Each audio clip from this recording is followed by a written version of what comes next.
All of my students, मैं NR coaching point में आपका स्वागत करता हूं। और आज मैं आपको जो पोइम पढ़ाऊंगा, पोइम होगी stopping by goods on A snowy evening.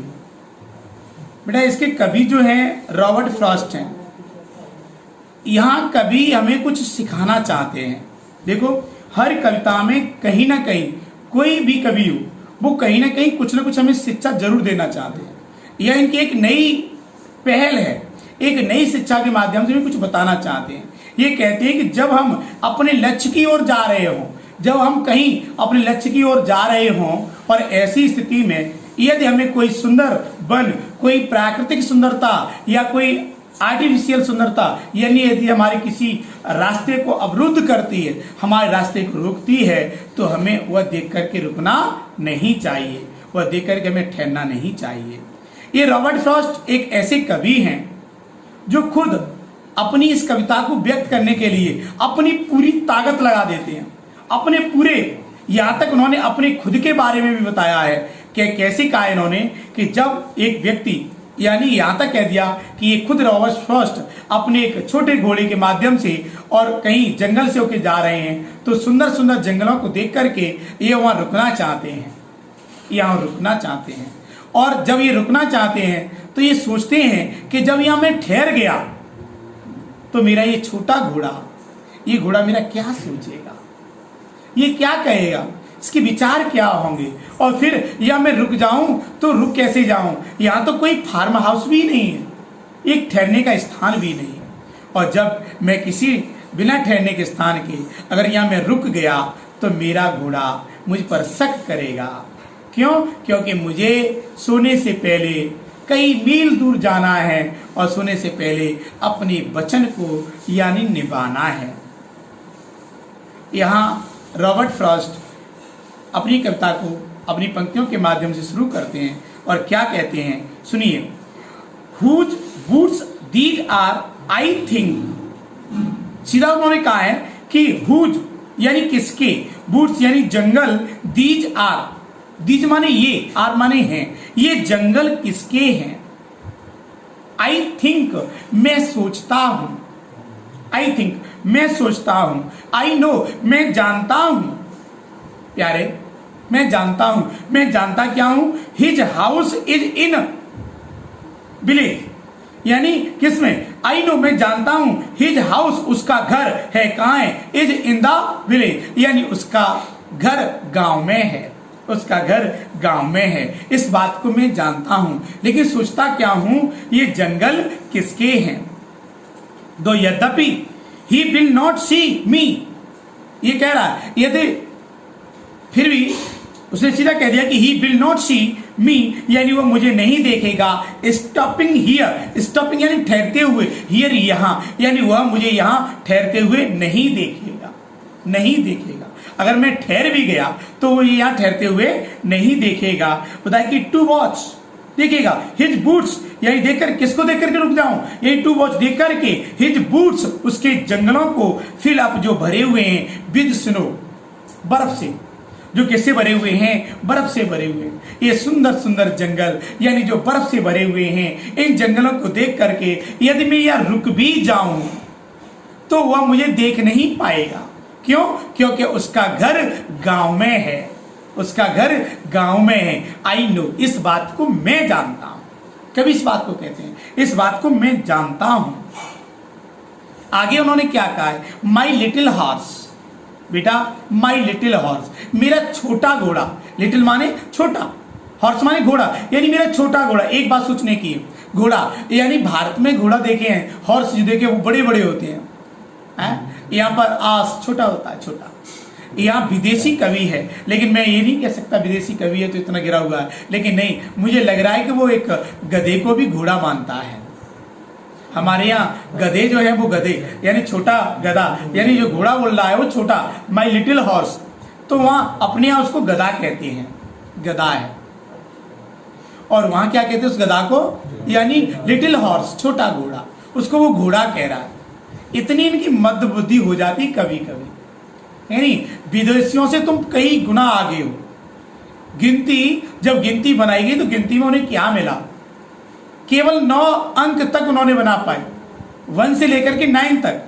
अब आगे की गिनती उन्हें नहीं आ रही थी। जब आगे की गिनती उन्हें नहीं आई तो वो भारत की शरण में आए और बोले, हे प्रभु, आपके यहाँ तो भगवान कृष्ण ने जन्म लिया है, भगवान राम ने जन्म लिया है, और आप तो हमारे परम गुरु रहे हैं। यानी भारत ने हमेशा से दुनिया का मार्गदर्शन किया है, दुनिया को एक अच्छे मार्ग पर ले जाया गया है। हमेशा भारत ने ही उन्हें एक अच्छा रास्ता अपनाया, अच्छा रास्ता दिखाया, अच्छे रास्ते पर उन्हें यानी व्यक्त किया कि जीवन को किस तरीके से व्यक्त करते हैं।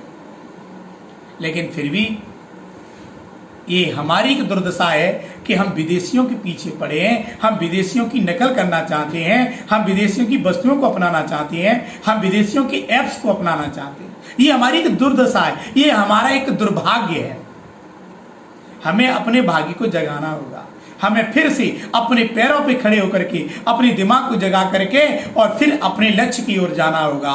एक बार यानी विवेकानंद स्वामी ने कहा था कि जागो और आगे बढ़ो। दयानंद सरस्वती ने कहा था वेदों की ओर लौटो।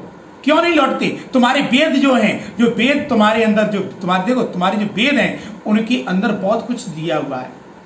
इन वेदों की शक्ति पर ही आज मैं कह सकता हूं कि विश्व जो है उन वेदों की शक्ति पर ही आगे बढ़ रहा है। चाहे वो अंग्रेजी दवाई हो, चाहे वो आयुर्वेदिक दवाई हो, कोई भी दवाई हो, वो वेदों से ही प्राप्त हुई है।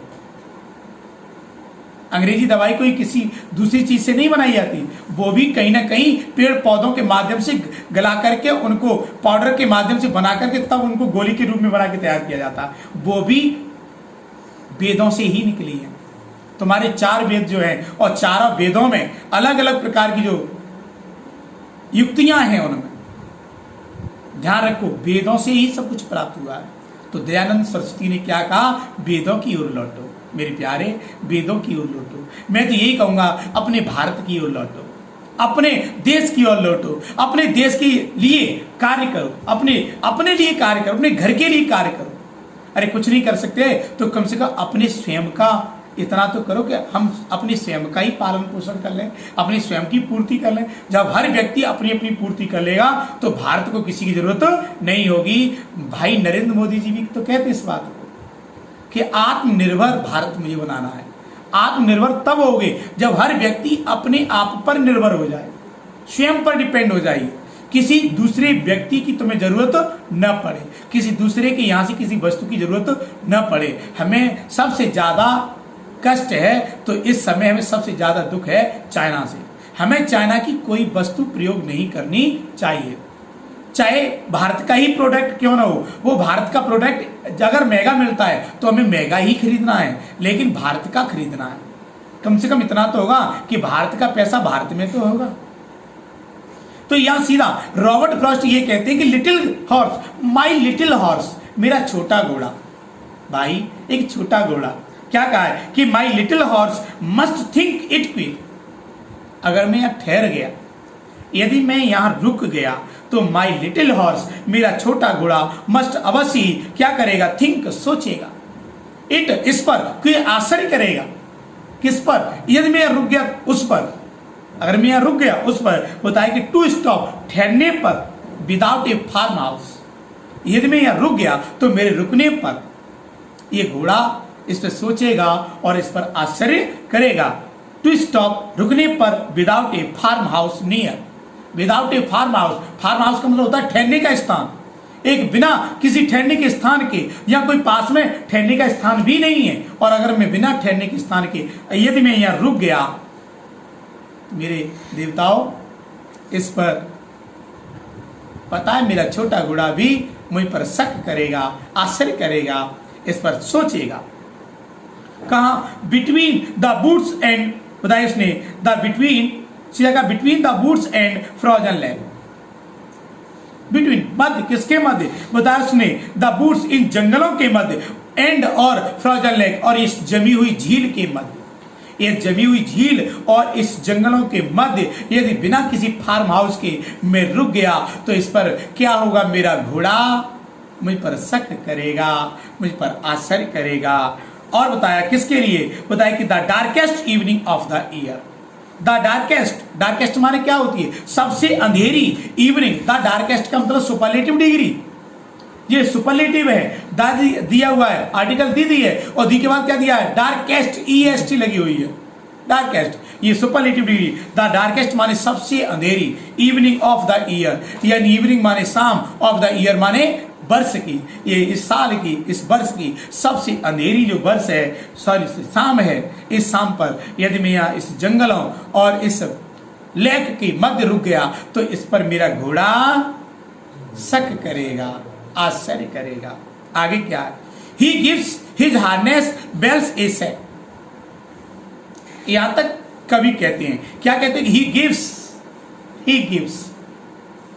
गिव्स माने वैसे क्या होता, देना, ही गिव्स वो देता है, लेकिन नहीं, यह कुछ और है। ही गिव्स हिज हार्नेस, घोड़े की पीठ पर लदी हुई जो घंटियां हैं, बताया कि हिज हार्नेस बेल्स, उसकी घोड़े की पीठ पर जो घंटियां हैं, सेक उन्हें हिलाता है, सेक बेल्स माने घंटियां, ए सेक माने हिलाता है, किसके लिए पता है, टू आस्क, पूछने के लिए, यानी वो उन पीठ पर लदी हुई, उस घोड़े की पीठ पर लदी हुई घंटियों को हिलाता है, किसके लिए, टू आस्क, पूछने के लिए, इफ कि क्या देयर इज सम मिस्टेक, क्या कोई गलती हो रही है मुझसे। एक बात बताओ, घोड़ा अपनी पीठ की घंटियों को हिलाए और संकेत करे क्या कोई गलती हो रही है, या कभी उनको हिला करके पूछे क्या कोई गलती हो रही है, तो घंटियां बता सकती हैं क्या, नहीं बता सकती। लेकिन ये दिमाग हमें दौड़ाना ही होगा। क्या कहा उसने, टू आस्क, पूछने के लिए, इफ क्या बताए कि देयर इज सम मिस्टेक, क्या कोई गलती है, ओनली बताए कि अदर साउंड्स द स्वीप। अब वहां घंटियों की आवाज नहीं, वहां सीधा कहता है कि द ओनली अदर साउंड, केवल दूसरी जो आवाज है वो क्या है, बताए कि द स्वीप, एक भाव की है, हवा के भाव की, ऑफ इजी विंड, जो आसानी से बहने वाली क्या है, इजी विंड माने एक हल्की हवा की आवाज है, एंड और बताए कि डाउनी फ्लैग, डाउनी मीन्स होता है नरम, फ्लैग माने चकते, किसके, बर्फ के, डाउनी फ्लैग माने नरम बर्फ के चकते जो क्या होते हैं बताए, गिरते हैं, वही और कुछ नहीं है वहां पर, इसके अलावा और कोई आवाज नहीं है। द बूट्स आर लवली, जंगल सुंदर है, द बूट्स आर लवली, प्यारे, द बूट्स आर लवली, जंगल कैसे हैं, प्यारे हैं, जंगल प्यारे हैं। आगे उसने कहा डार्क, कैसे हैं, घने, डार्क, वैसे अंधेरा होता, डार्क मीन्स क्या होता, अंधेरा, और अंधेरा तभी तो होगा जंगलों में जब वो घने होंगे। डार्क कैसे हैं, अंधेरा है यानी घने हैं, एंड डीप माने बहुत गहरे, बड़ा जंगल है, विशाल जंगल है, गहरे हैं, यहां तक कह दिया। बट लेकिन आई हैव प्रॉमिसेस, लेकिन आई हैव मैं रखता हूँ, प्रॉमिसेस यानी बचा रखता हूँ, टू कीप निभाने के लिए, लेकिन मैं रुक तो सकता हूं, लेकिन मुझे क्या करना है कि यानी बट आई हैव प्रॉमिसेस, लेकिन मैं एक वचन रखता हूं टू कीप निभाने के लिए, किसके लिए, निभाने के लिए। And miles to go, and और बताया कि मील्स यानी मीलो, टू गो यानी मुझे मीलो जाना है, यानी टू गो जाना है, किसके लिए बताया कि बिफोर आई स्लीप, बिफोर माने पहले, आई स्लीप माने सोने से पहले मुझे कई मीलों दूर जाना है, and miles to go before I sleep, और सोने से पहले मुझे मीलों दूर जाना है, यहाँ कवि क्या कहना चाहते थे, कवि ने सीधा कह दिया कि मुझे अपने वचनों को निभाना है। तो वचन का मतलब क्या है, यानी तुम्हारे दिमाग में जो लक्ष्य चल रहा है आपको उसे निभाना है, लक्ष्य को निभाना है। लक्ष्य को निभाने से पहले आपको, यानी लक्ष्य को निभाने के लिए आपको अपनी सांसारिक सुंदरताओं को, आपके जो अवशिष्ट हैं, जो आपके नुकसान को, यानी जो आपके लिए हानिकारक हैं, जो आपके जीवन को हानि पहुंचा रहे हैं, उनसे आपको बचना ही होगा। ठीक, नमस्कार।